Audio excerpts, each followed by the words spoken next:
Atenas, la primera democracia del mundo, la ciudad más gloriosa de la antigüedad.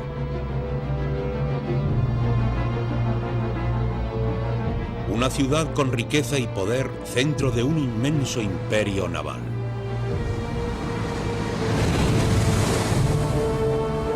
A la cabeza de este estado se encontraba un hombre.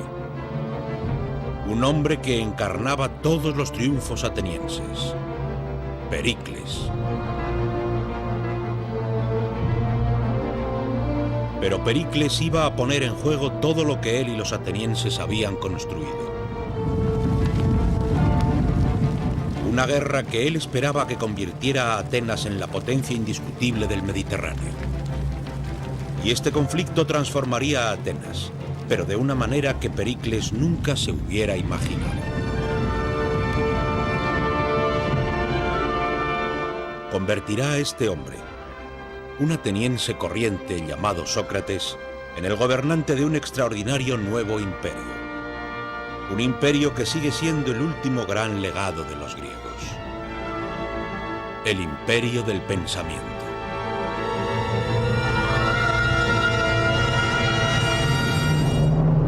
Los griegos, crisol de la civilización. El imperio del pensamiento.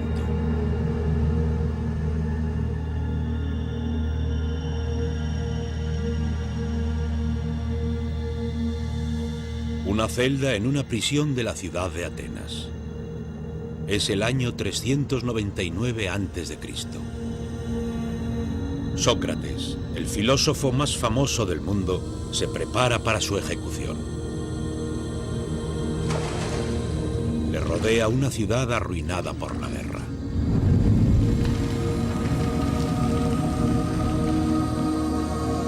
Una nación despojada de la gloria y del imperio. Un pueblo que lo ha perdido todo. Quizás Sócrates era el único hombre que podía haber salvado a sus conciudadanos de la mayor derrota de su historia. En lugar de ello, le condenaron a muerte. ¿Cómo pudieron los atenienses llegar a ejecutar a una de sus mentes más brillantes? ¿Cómo pudieron perder todo aquello que una vez les llevó a la grandeza? Es una historia que comienza 3 décadas antes.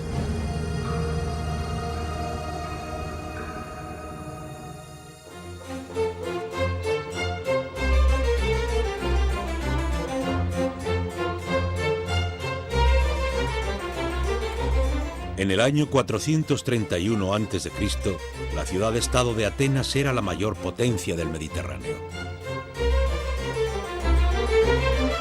Bajo el liderato del patricio Pericles, este pequeño estado había construido un imperio naval que se extendió por el Egeo.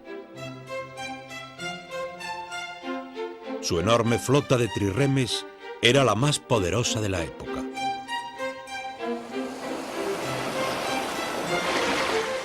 Atenas está situada en el centro de una gran red comercial que negociaba con mercancías desde lugares tan distantes como Inglaterra en Occidente y la India en Oriente, proporcionando incalculables riquezas a la ciudad.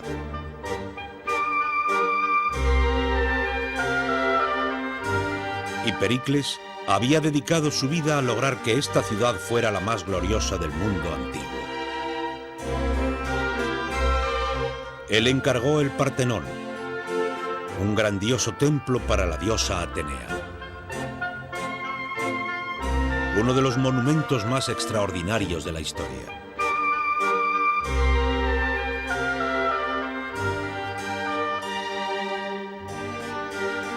Pero a pesar de todo su poder e influencia, Pericles no gobernaba esta ciudad. Porque Atenas era una democracia.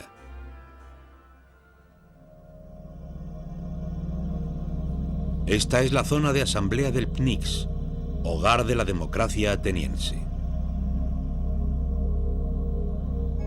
El sistema que permitía a cada ciudadano de Atenas opinar sobre la marcha de su estado. Aquí, Pericles tuvo que ponerse en pie ante sus conciudadanos y ganarse el derecho a dirigir.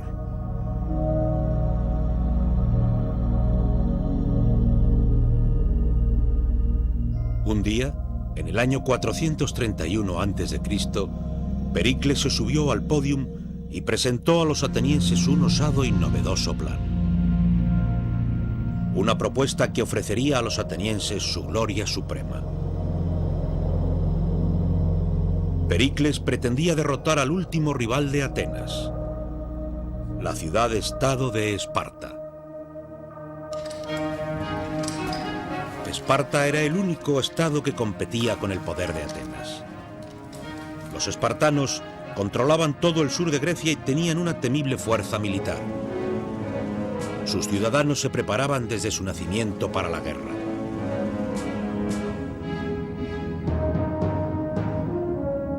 Durante décadas, la tensión se había estado generando entre Atenas y Esparta. Para Pericles, había llegado la hora de ocuparse de su peligroso adversario. Para convertir a Atenas en el líder indiscutible del Mediterráneo. Si vamos a la guerra, como creo que debemos hacer, hay que tener determinación para no desfallecer. La mayor gloria se gana superando los mayores peligros.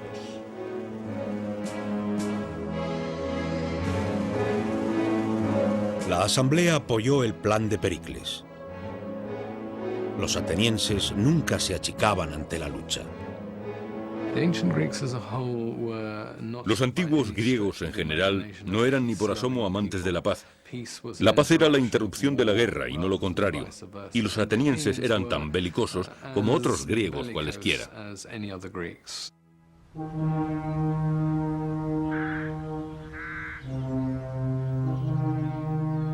Pero Pericles sabía que no sería fácil ganar una guerra a Esparta, ya que la infantería espartana superaba con creces a las fuerzas atenienses. El punto fuerte de Atenas era su armada.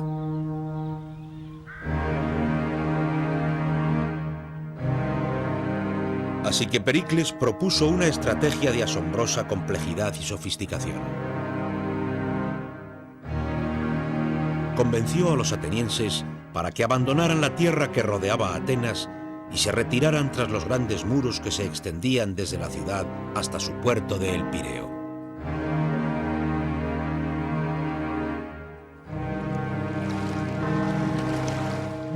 Pericles abastecía a la ciudad por mar. Los mercaderes traían grano, trigo y otros productos esenciales desde las colonias atenienses y países aliados del Mediterráneo.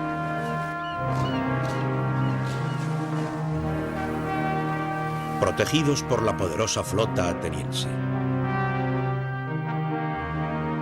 Y Pericles usaría su gran armada para atacar a los espartanos desde la costa. Era una estrategia basada en una serie de supuestos evaluados con precisión.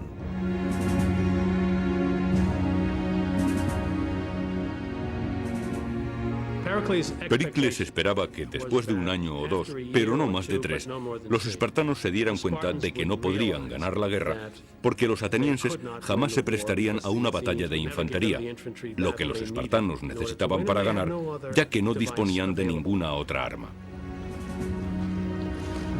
La flota de Atenas siempre había sido la clave del éxito de la ciudad. Había obtenido las mayores victorias militares y le había proporcionado un imperio.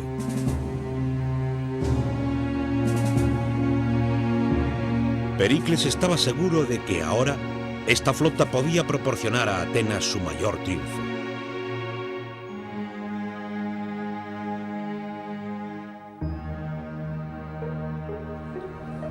Los atenienses se aglomeraban tras los muros de la ciudad.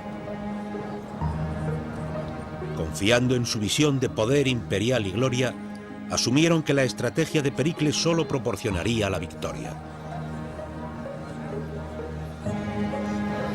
Pero entre esta ingente multitud se encontraba un hombre que rechazaba asumir cualquier cosa.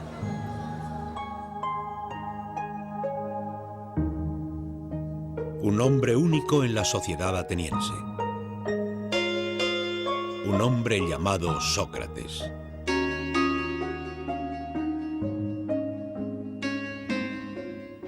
Si fueras un ciudadano de la antigua Atenas, lo primero que verías sería un hombre increíblemente feo. Tenía la cabeza demasiado grande, los ojos demasiado grandes, su nariz estaba mal hecha. El aspecto de Sócrates rompe todas las reglas de belleza de la Grecia clásica, del concepto de proporción y medida.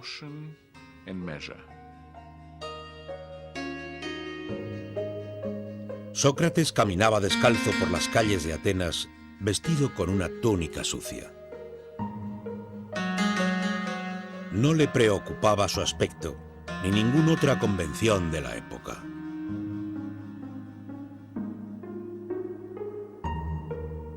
A Sócrates solo le preocupaba el pensamiento. Esta figura desagradable se convertiría en el líder de una revolución del pensamiento que había estado reuniendo fuerzas por el mundo griego.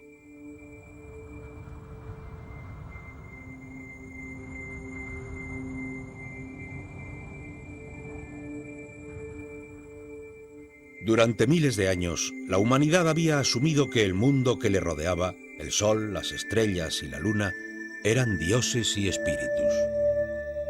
Creyendo que estaban recibiendo mensajes de sus dioses, las antiguas civilizaciones, tales como la de Babilonia, recopilaron grandes cantidades de datos sobre astronomía.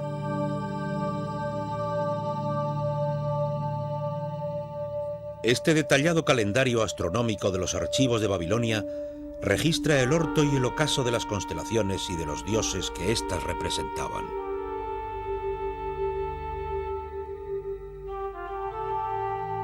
Este conocimiento y estudio de los cielos se había estado expandiendo lentamente por el antiguo mundo, hasta que alcanzó las colonias griegas en la costa de lo que actualmente es Turquía. Entonces ocurrió un cambio radical, ya que los griegos tomaron ese conocimiento astronómico y lo transformaron. Sacaron a los dioses de los cielos y los sustituyeron por la razón. Gradualmente, los griegos comienzan a decir, no son personas, son cosas. Hay un mundo ordenado que la mente humana puede captar y que está sometido a nuestro entendimiento. Estos griegos empezaron a calcular y a predecir el movimiento de la luna y de las estrellas a través de las matemáticas y la lógica, en lugar de usar a los dioses y a los espíritus para explicarlo todo. Era el nacimiento de la ciencia. El primer gran científico griego, un hombre llamado Tales, escribió el primer libro sobre navegación que enseñaba a navegar guiándose por las estrellas. En un viaje a Egipto, Tales fue el primer hombre en medir la altura de la Gran Pirámide. Brillante idea. Estuvo junto a la pirámide hasta el mediodía, cuando su sombra tenía exactamente la misma longitud que su altura. Y en ese momento midió la sombra de la pirámide y por consiguiente supo la altura de la pirámide, lo que era una aplicación bastante sofisticada de un teorema geométrico. Estos científicos griegos midieron la longitud de la circunferencia de la Tierra cuando la mayoría de la gente todavía creía que era plana. Inventaron motores de vapor, bombas de agua y puentes colgantes.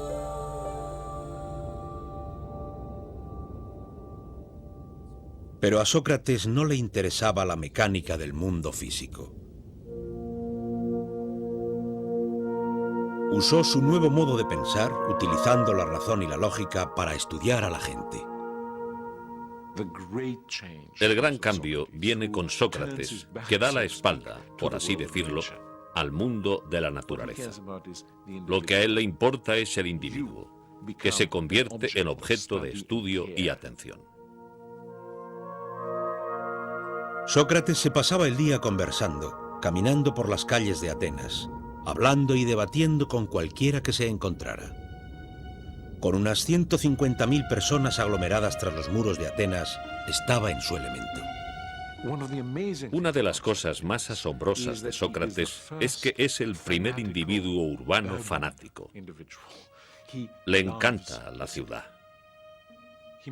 La vida de la ciudad es una de sus mayores preocupaciones. Sócrates se pasaba la vida cuestionando las creencias que sus conciudadanos atenienses tenían respecto a sus vidas, su idea sobre lo correcto y lo incorrecto, sobre lo bueno y lo malo. Y le encantaba poner las convenciones boca abajo.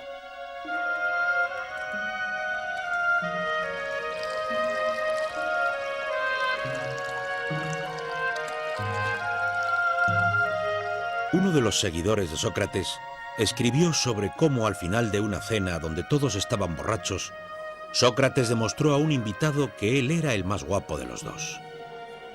Mis ojos deben ser más bonitos porque son saltones y por lo tanto veo mejor.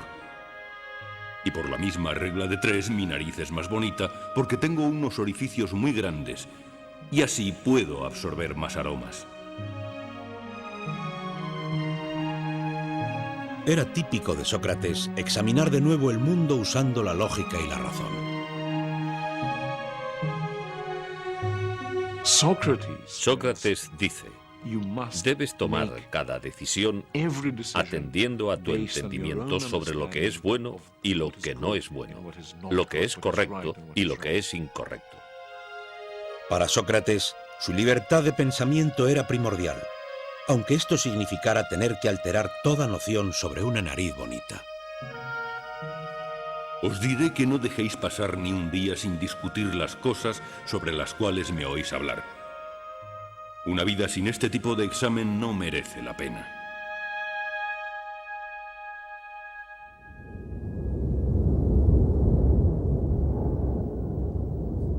Pero mientras Sócrates se pasaba la vida debatiendo, su ciudad estaba empeñada en una guerra.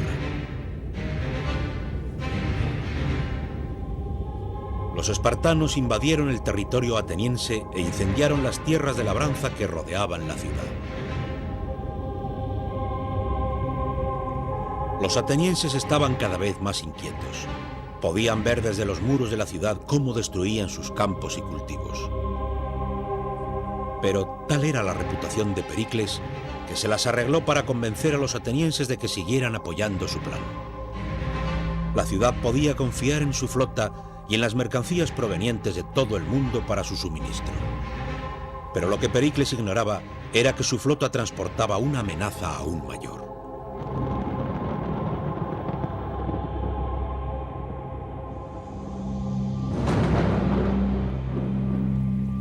Tras un año de guerra, los barcos que transportaban grano para alimentar a la ciudad llevaban una carga adicional, la peste. Una enfermedad que ahora devastaría a Atenas.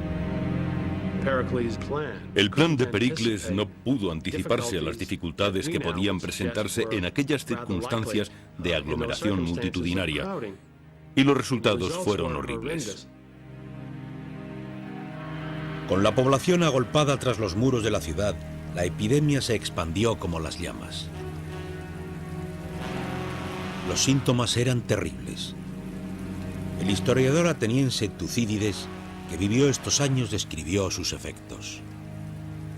El cuerpo era repentinamente poseído por una fiebre violenta y los ojos se enrojecían e inflamaban. Y luego la enfermedad bajaba a los intestinos, produciendo una violenta ulceración y una incontrolable diarrea. El sufrimiento de los individuos parecía estar más allá de la capacidad de la naturaleza humana. La ciudad debía tener un aspecto horrible, un olor terrible. Debía ser horrible vivir allí y el terror debía reinar por todas partes.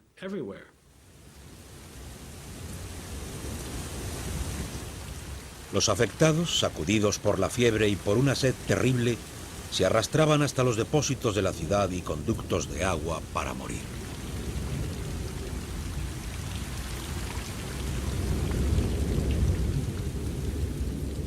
Tucídides presenció la escena en las calles de Atenas. Los cuerpos de los moribundos se amontonan unos encima de otros y las criaturas medio muertas se arrastran por las calles. La catástrofe se ha intensificado tanto que a los hombres ya no les importa ninguna norma religiosa o legal. Los efectos de la peste en Atenas eran absolutamente devastadores. Los pilares de la sociedad ateniense se derrumbaban. Moralmente la gente no veía útil ser bueno. ¿Por qué ser bueno si el justo y el malvado morirían igualmente?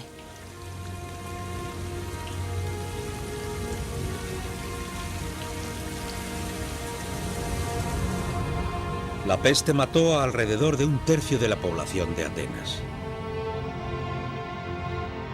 Y también afectó a la cabeza de la ciudad, Pericles.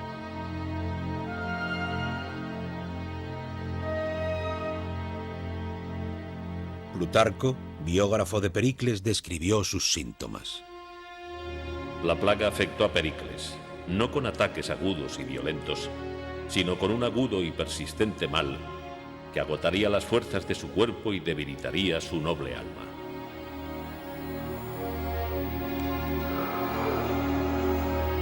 Al final, el héroe patricio de la ciudad se vio obligado a confiar en pociones y magia para intentar curarse.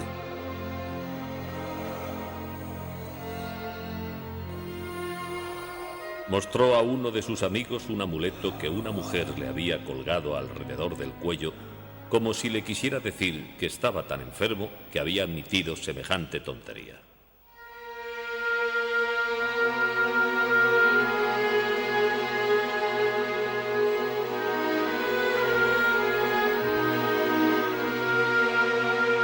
Finalmente, tras 6 meses padeciendo esta debilitante enfermedad, Pericles murió en el año 429 a.C.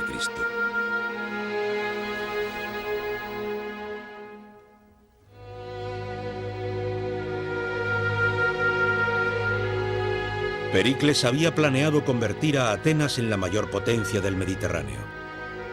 Pero su estrategia, minuciosamente calculada, solo le había traído enfermedad y muerte.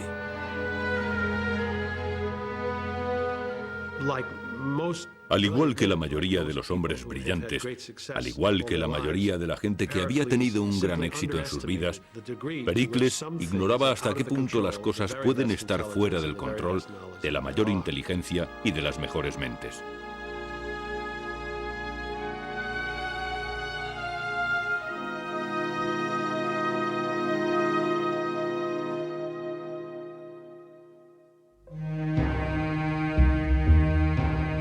La muerte de Pericles tuvo consecuencias de gran alcance.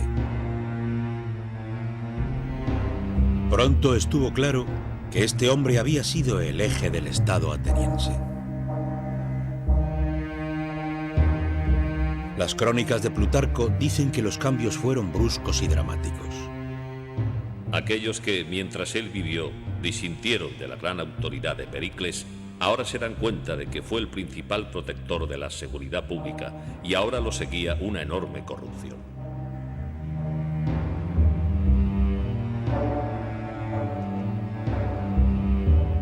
Ahora se ponían de manifiesto las debilidades de la democracia ateniense. Sin un solo líder fuerte y con innumerables personajes que luchaban por ocupar el primer puesto. Y estaban dispuestos a hacer lo que la gente quisiera si eso les daba poder. Los sucesores de Pericles, que querían ganar el liderazgo, se guiaban por los prejuicios y las pasiones de las masas para ganar su apoyo.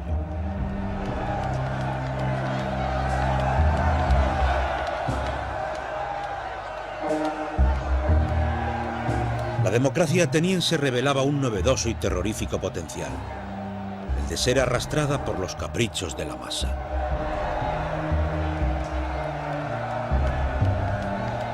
Debilitando su talento para luchar en una guerra.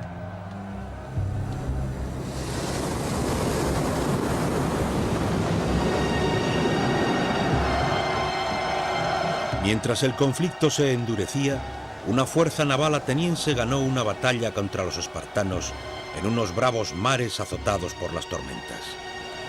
Los generales que iban al mando de la fuerza regresaron a Atenas esperando un recibimiento de héroes.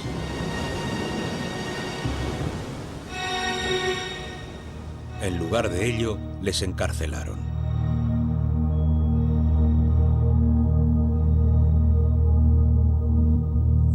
La tormenta había forzado a los comandantes a navegar directamente hacia Atenas, sin poder recoger a los soldados que habían caído por la borda durante la batalla.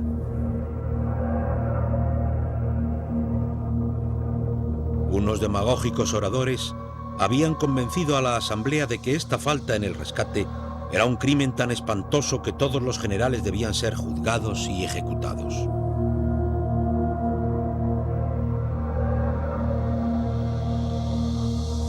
Sabemos que un solo hombre se levantó e intentó frenar a la multitud: Sócrates.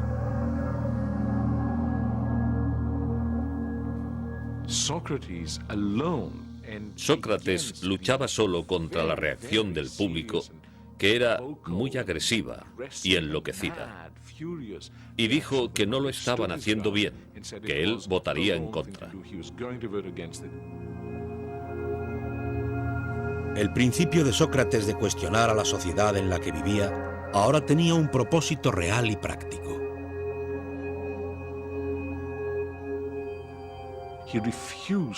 Se negó a ceder ante cualquier presión y pensó por sí mismo, e hizo lo que su conciencia y su razonamiento le decían que era lo adecuado.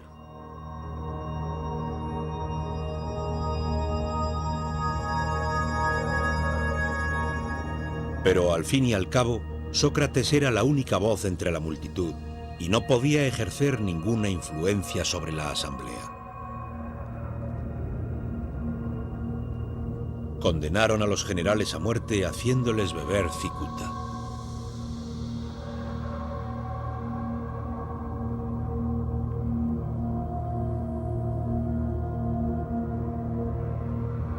Sería una pérdida para el ejército de Atenas.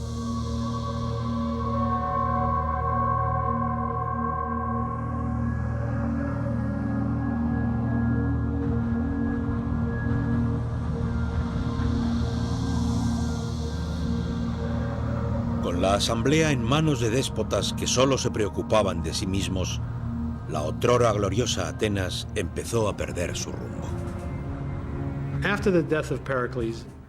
Tras la muerte de Pericles, Atenas jamás volvió a tener un líder político con una visión de futuro o con una serie de metas que podría intentar alcanzar con la esperanza razonable de hacerlas realidad.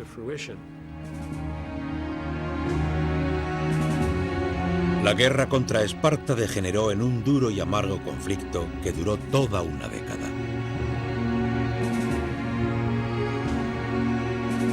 Los espartanos devastaron la tierra que rodeaba a Atenas.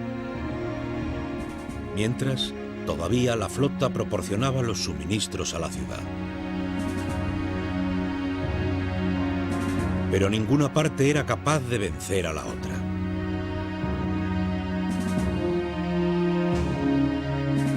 Privada de la victoria, Atenas estaba cada vez más frustrada. ¿No eran ellos el mejor estado de toda Grecia? ¿Seguro que llegaría la hora en que Atenas demostraría su poder de una vez por todas?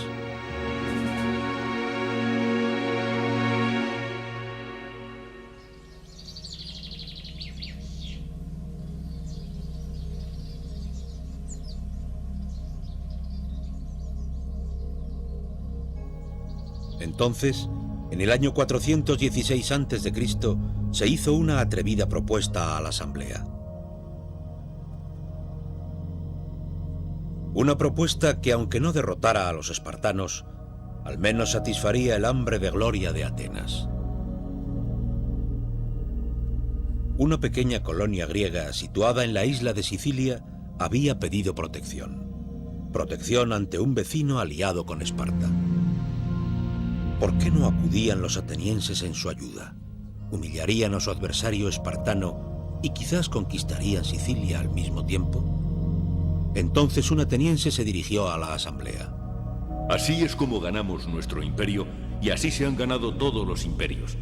Permitidnos poner en marcha esta expedición, la cual destruirá la arrogancia de los espartanos y al mismo tiempo nos convertiremos en los gobernantes de toda Grecia.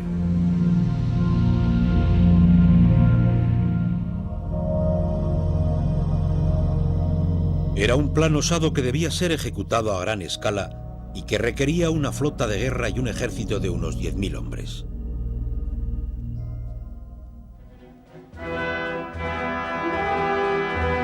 Los atenienses se lanzaron al proyecto con fervor. Los armeros forjaron nuevas armas. Los soldados probaron su equipamiento. La flota cargaba las provisiones y los carpinteros de navío prepararon sus buques para navegar.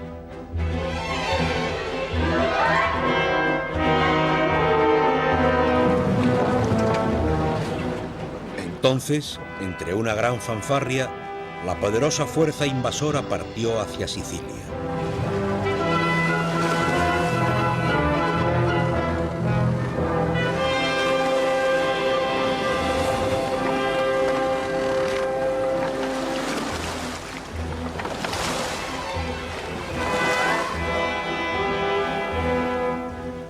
Seis meses más tarde se recibieron noticias de ellos. La campaña no se estaba desarrollando tan rápido como esperaban. Necesitaban refuerzos. Y luego, nada. Ni una noticia.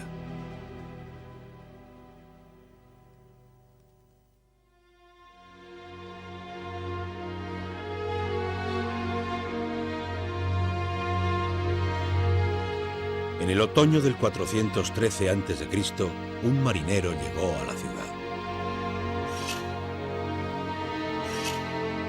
Un hombre que necesitaba un corte de pelo.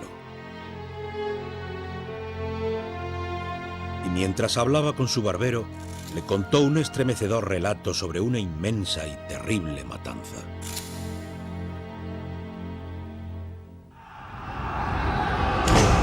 Era la historia de un ejército invasor que había sido inmovilizado a su llegada, de cómo sus mandos habían discutido entre sí acerca de la estrategia, de cómo se les había agotado la comida y el agua, de cómo habían intentado vadear un río en un desesperado intento de escapar.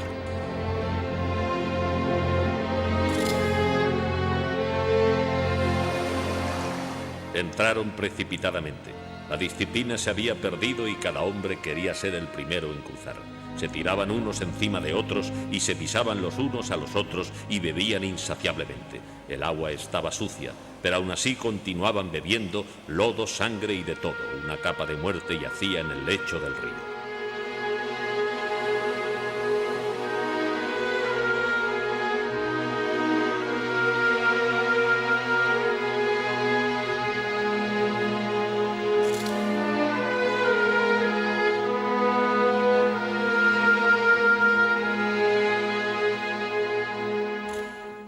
Así fue como los atenienses descubrieron que habían sufrido una de las mayores derrotas de la historia antigua.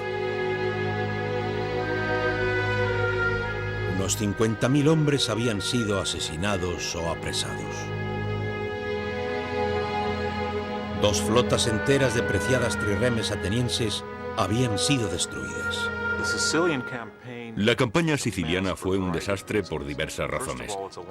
En primer lugar, sucedió a gran distancia, unos 1000 kilómetros. En cuanto llegan, discuten para ver lo que tienen que hacer. Pero quizás el mayor problema es que no existió ninguna razón táctica para hacerlo. No hubo razón estratégica para llevarlo a cabo. El único motivo fue que a ellos les interesaba personalmente. Los atenienses, poseídos por una visión de gloria, se habían comprometido a llevar a cabo una campaña inútil y vana. Tenían la idea equivocada de que podían hacerlo rápidamente. Desembarcar, lograr una rápida victoria y ganar un rico estado tributario. Tucídides registró las dimensiones de la devastación. Fue la acción más notoria que conocemos de la historia griega, ya que fue una derrota absoluta. Las pérdidas fueron totales. El ejército, la armada, todo fue destruido.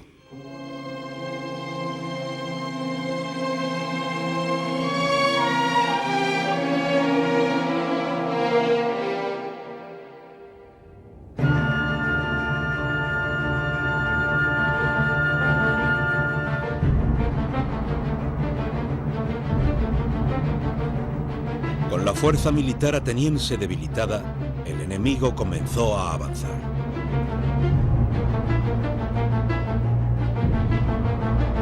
Los persas, que habían sido humillados por los atenienses 50 años antes, veían ahora la oportunidad de vengarse.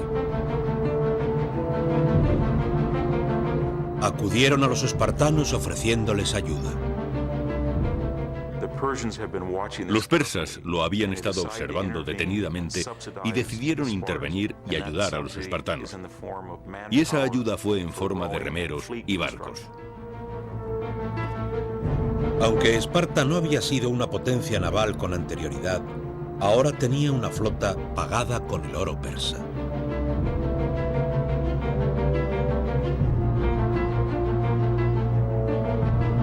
Como la armada de Atenas había sido diezmada por la derrota en Sicilia, los espartanos podían bloquear los puertos atenienses. Los enormes convoyes de grano procedentes de Egipto y de las colonias ya no tenían acceso. Y finalmente, los atenienses empezaron a morir de hambre por las calles.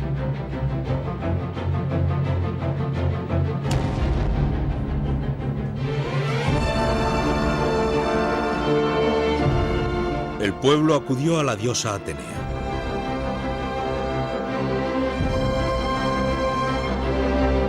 Cuando Atenas estaba en pleno auge 30 años antes, Pericles la había honrado con el templo más glorioso visto hasta entonces.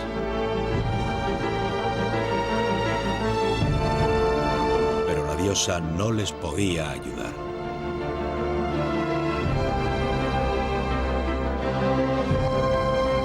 Atenas, que anteriormente había estado tan segura de su preeminencia en el mundo griego, ahora era el hogar de una población devastada por la peste y la guerra, asediada y hambrienta, con sus arcas vacías y con su otrora orgullosa flota paralizada. En el 404 a.C., Atenas finalmente se rindió al comandante espartano Lisandro.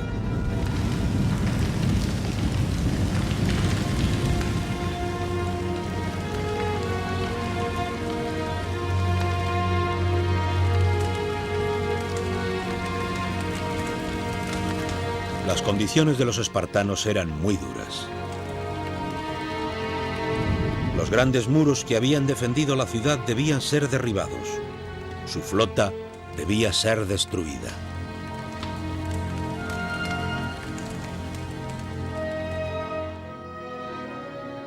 Tenemos este maravilloso grabado de Lisandro navegando por el Pireo, desmantelando la flota ateniense. Esto es importante porque la destrucción es, simbólicamente, una destrucción del imperio ateniense.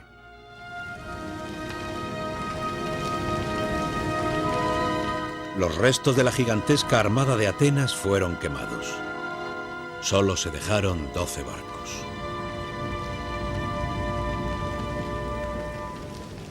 Ya no dominaría el Mediterráneo.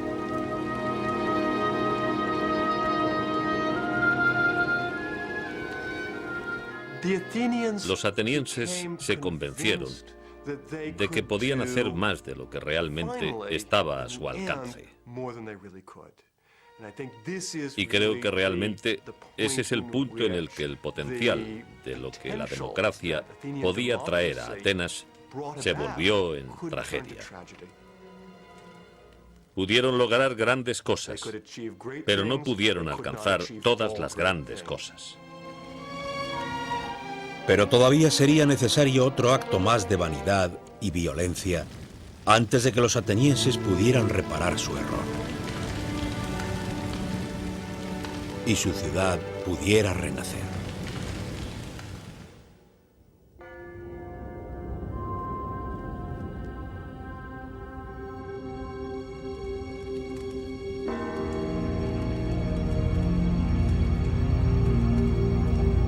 Humillados y con su imperio perdido, los atenienses buscaban a quién culpar por su derrota.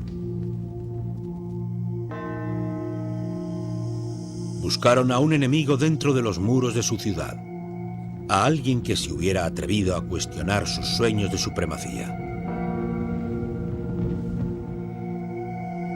Buscaban a Sócrates.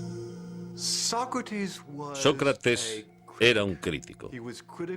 Era un crítico del pensamiento y de las ideas de sus conciudadanos y criticaba los asuntos públicos de Atenas.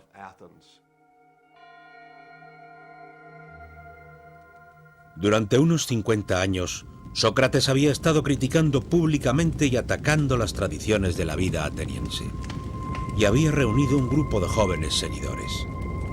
Seguramente, esto debió haber debilitado el carácter moral de la ciudad, socavando su ambición de victoria. Sócrates fue arrestado por orden de la asamblea, acusado de cuestionar la religión del Estado y corromper a los jóvenes de la ciudad.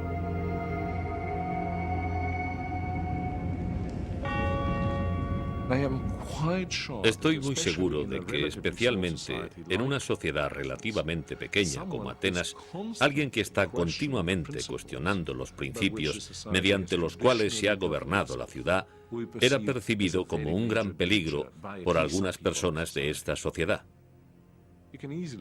Unos cientos de personas lo querían eliminar y lo hicieron.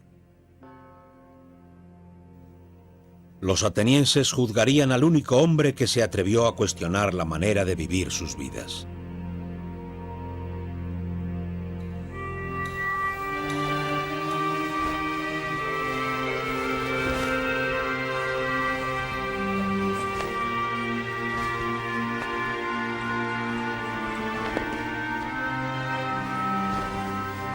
El juicio de Sócrates se celebró en el mercado central de Atenas, bajo la sombra de un toldo que les protegía del feroz sol griego. Sería juzgado por un jurado formado por sus conciudadanos elegidos al azar. Pero este no fue un juicio tal y como hoy lo conocemos. El sistema legal ateniense era bastante diferente al moderno. No había abogados, no hay un juez preparado. Es en ciertos aspectos un sistema aterrador desde un punto de vista moderno. La ley no tenía las mismas dimensiones que las de una sociedad moderna. Sócrates fue juzgado por la misma clase de personas que hacía 7 años había condenado a 6 generales a una ejecución sumaria.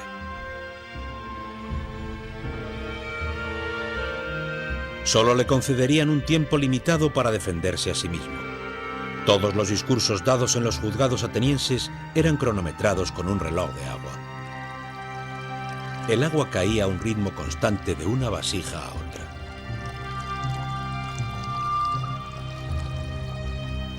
Pero Sócrates no mostró tener miedo frente a sus acusadores.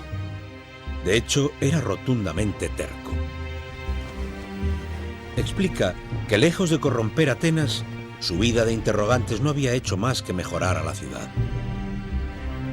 Francamente, he sido asignado a esta ciudad como si se tratara de un gran caballo con tendencia a ser perezoso y que necesitara la picadura de una gran mosca. Y no pararé aquí, allí o en cualquier parte de provocar y reprochar a cada uno de vosotros. No era un discurso a propósito para ganar simpatías. Sócrates se está colocando a sí mismo y a su vida contra el Estado ateniense. Está haciendo lo que él considera que es correcto. Piensa que la vida que ha elegido, esta vida de piensa por ti mismo, es la mejor vida. Como él dice en su discurso, no merece la pena que un humano viva una vida sin cuestionarlo todo.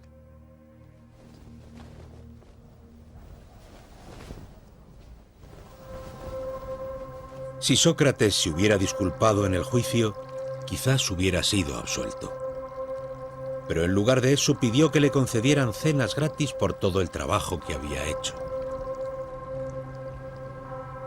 Puedo imaginarme lo que el jurado y la audiencia del juicio debieron haber pensado por aquel entonces. Se debieron haber quedado estupefactos. Cuando llegó el voto final, el veredicto no fue ninguna sorpresa.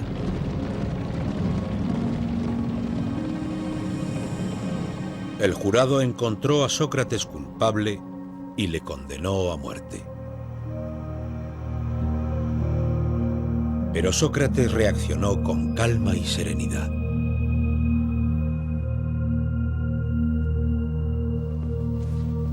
Bien, es hora de marchar. Yo debo morir y vosotros vivir. Pero solo el cielo sabe quién de nosotros tiene el futuro más abierto.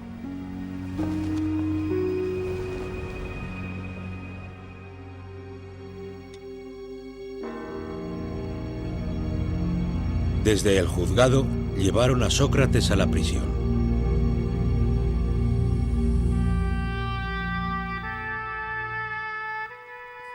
Los arqueólogos han encontrado el lugar donde estuvo aquella prisión. Todavía podemos trazar la disposición de la celda donde probablemente Sócrates estuvo preso. Y todavía tenemos relatos sobre los últimos días de Sócrates, de amigos que le visitaron en su celda. Cuentan entre los escritos griegos más famosos,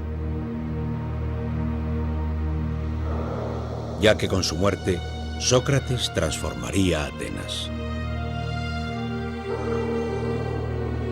Demostraría a sus conciudadanos que merecía la pena morir por los principios de la razón, por cuestionar al mundo.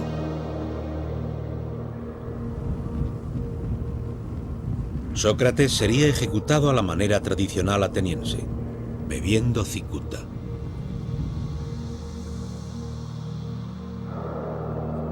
Todavía se conservan algunas de las copas que se usaban para el veneno.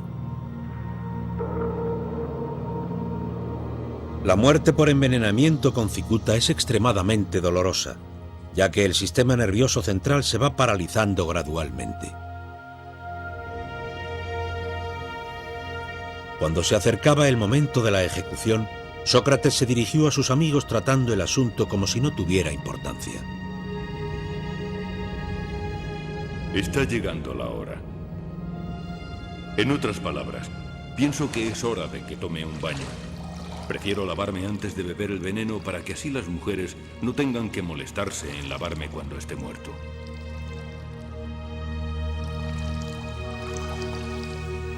Pero mientras le servían la cicuta, sus amigos se derrumbaron. Tenemos el relato de uno de ellos llamado Fedón. Muy a pesar mío, las lágrimas empezaron a caer cubriendo mi cara y lloraba sin consuelo. Y entonces todo el mundo que estaba en la sala rompió a llorar, excepto el propio Sócrates, que dijo: realmente, amigos míos, menuda manera de comportaros. Me han dicho que uno debe morir en reverente silencio. Calmaos y sed valientes.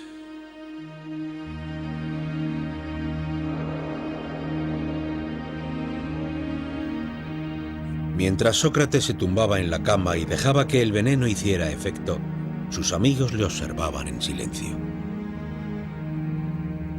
He aquí un hombre que no moría por la gloria, ni por la fama, ni por el honor, sino por el bien de sus principios, porque creía que el hombre debería cuestionar al mundo que le rodeaba. Fue una visión que ellos jamás olvidarían.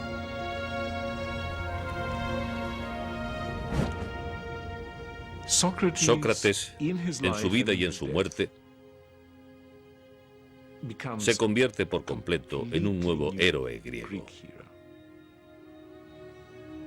De ahora en adelante, el héroe es una persona con convicciones, una persona que solo seguirá los dictados de su conciencia intelectual. Y ese es un nuevo concepto de lo que es el ser humano y de cómo debe ser un buen ser humano.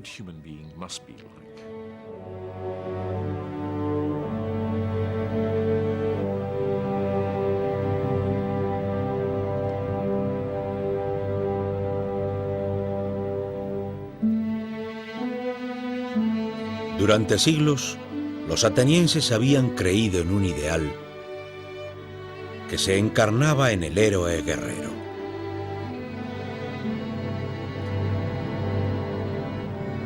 Les había llevado a conquistar grandes empresas, a construir un inmenso imperio.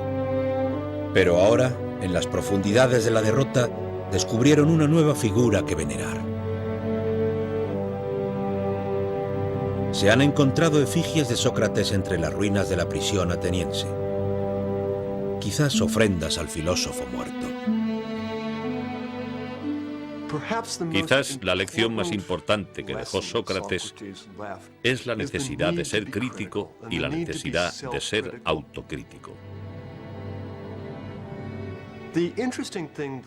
Para mí lo más interesante de Atenas, en los años que sucedieron a la ejecución de Sócrates, es esta misma capacidad para observar y reconocer que han llegado demasiado lejos en el pasado y además para adquirir cierto grado de madurez.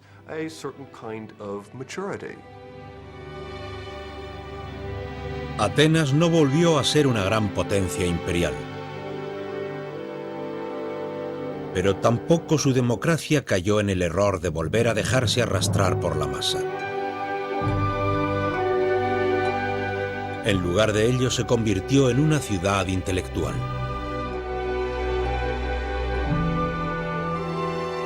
Un paraíso del estudio y la discusión, donde los alumnos de Sócrates y los alumnos de sus alumnos empezaron a construir lentamente un mundo basado en la razón.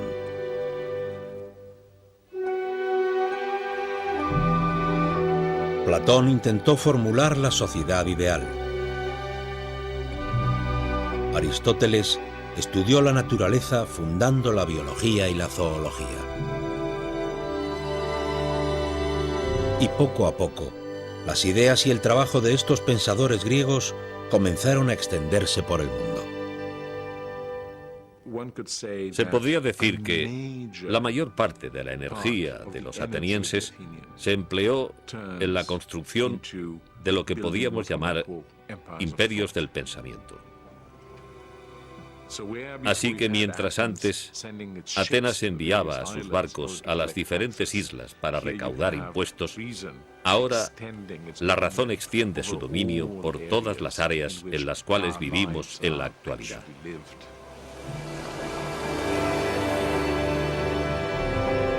Los razonamientos de Sócrates, de cuestionar los principios y la interpretación convencional del mundo, todavía perduran.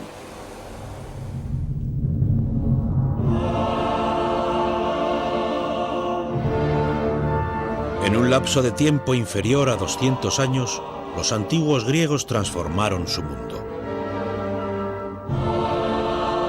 Ya que entre estas ruinas, unas pocas grandes figuras construyeron un inmenso imperio. Inventaron la democracia y la política, la ciencia y la filosofía. Nos proporcionaron literatura y drama, arte y monumentos que aún nos impresionan. Y por último, estos griegos nos enseñaron a razonar y a pensar. 2500 años más tarde, sus asombrosos descubrimientos continúan moldeando nuestro mundo.